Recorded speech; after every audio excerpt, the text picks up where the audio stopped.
आज पोखराको मौसम चाहिँ एकदम क्लियर छ हिमाल चाहिँ खतरा देखिएछ माछापिच्छे धौलागिरी अन्नपूर्ण हिमचेली सबै हिमालहरू देखिएछ हामी चाहिँ आज चाहिँ खासै केही छैन त्यहाँ एउटा लक्ष्मीदाइ चाहिँ उहाँलाई बेच्न छ उहाँलाई बेच्न आएर पहिला सुरुमा चाहिँ एलपी बाला लिएर आउँछु पहिला सुरुमा चाहिँ एलपी बालाई म 0 मा बेटिसकेको छु अब हामी एकछिन खाजा खान्छौँ दाइहरूसित यसो गफ गर्छौँ त्यहाँ गफ गरिसकेपछि उहाँको घर गएर चाहिँ उहाँको सामानहरू रेडी छ सामानहरू चाहिँ त्याग गइसकेको अवस्था छ हामी खाजा खान्छौँ कुरा गर्दैछौँ सबैजना हुन्छ बाहरू दाइहरू हुनुहुन्छ चिनेको सबैजना उहाँसित एकछिन रमाइलो हो बुटुवा सुटुवा खाइयो त्यही हो खाजामा हानेको चाहिँ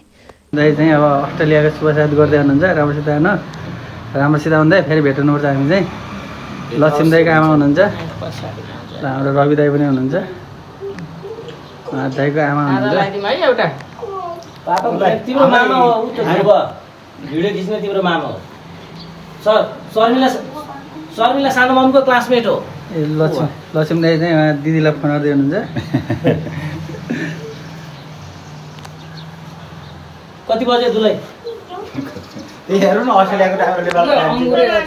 लक्ष्मी दाइको घर है बाहिरको सिन छँदैछ हामी लक्ष्मी दाइलाई यहाँ छोड्न गइराखेका छौँ हजुर दाइ अन्त दाइ त्यसो गरेर गरौँ न नभए दुईटै लिएर आए लक्ष्मी दाइको घर भोलि मेरो काम छ दाइको बिहाको फोटो होला पक्कै होइन आमा बुवाहरू हुनुहुँदैछ ल ठिकै छ आमा बुवा ल राख्ने अहिले है त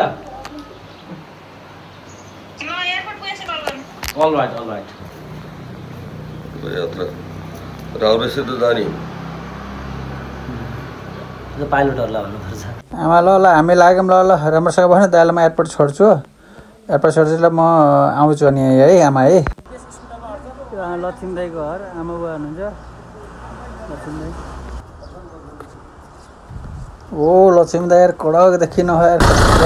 लक्ष्मी दाइलाई दिनले टोपी नला भन्थ्यो मलाई टोपी त नलाउँदै खोल्नु